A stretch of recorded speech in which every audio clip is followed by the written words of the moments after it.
વડોદરા શહેરના ગોરવા વિસ્તારમાં આવેલા ગુજરાત હાઉસિંગ બોર્ડના જર્જરિત મકાનોને પાલિકા તંત્ર દ્વારા નોટિસ પાઠવવામાં આવતા સ્થાનિક લોકોમાં રોષની લાગણી જોવા મળી હતી, જેથી વિરેન રામીની આગેવાની હેઠળ સ્થાનિક લોકોએ ડેપ્યુટી કમિશનરને રજૂઆત કરી હતી અને 90 દિવસની સમય માંગ્યો હતો, જેથી મકાનોની મરમ્મત કામગીરી કરી શકાય। વડોદરા મહાનગરપાલિકા દ્વારા શાખા વહીવટી વોર્ડ નંબર 9 દ્વારા જર્જરિત મકાનોને નોટિસ આપવામાં આવી હતી, જેને લઈને લોકોમાં રોષ જોવા મળ્યો હતો। ત્યાં જરૂરિયાતમંદ મકાનોને રિપેરિંગ કરવા માટે વડોદરા મ્યુનિસિપલ કમિશનરને 90 દિવસનો સમયગાળો માંગવામાં આવ્યો હતો, જેથી કરીને સ્થાનિક લોકો જર્જરિત મકાનોને રિપેરિંગ કામ પૂર્ણ કરી શકે, સાથે સ્ટ્રક્ચર સ્ટેબિલિટીનું પણ સર્ટિફિકેટ મેળવીને પાલિકાને રજૂ કરી શકે। સાથે આઈપીસીએલ કંપનીના CRPF જવાનો અને અધિકારીઓ માટે ગુજરાત હાઉસિંગ બોર્ડ દ્વારા 140 થી વધુ મકાનો ફાળવવામાં આવ્યા છે, જેનું રિલાયન્સ ઇન્ડસ્ટ્રી દ્વારા હાલમાં સંચાલન કરવામાં આવી રહ્યું છે। ત્યાં મકાનોને મેન્ટેનન્સ પેટે રકમ ચૂકવવામાં આવતી નથી અને આ મકાનોના બારી બારના દરવાજા તૂટેલી હાલતમાં જોવા મળ્યા હતા। સાથે મકાનોને લઈને જીવજંતુઓ,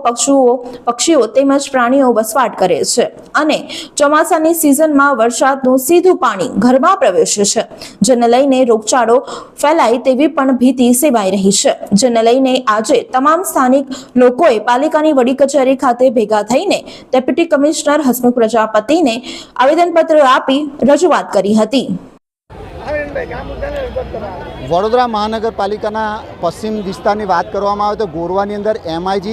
396 પ્લસ લક્ષ્મીનગર જે છે એ આખો વિસ્તાર હાઉસિંગ બોર્ડના તમામ વિસ્તારોની અંદર વડોદરા મહાનગરપાલિકા દ્વારા નિર્ભયતા અંતર્ગત અને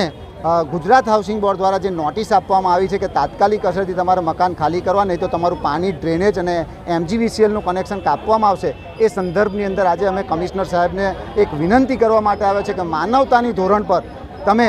90 દિવસ જેટલો સમયગાળો આપવામાં આવે કે જેથી કરી અને આ લોકો પોતાનું સમારકામ કરાવી શકે। બીજી એક મહત્ત્વની બાબત એ છે કે અગાઉ ગુજરાત હાઉસિંગ બોર્ડે 140થી પણ વધારે મકાનો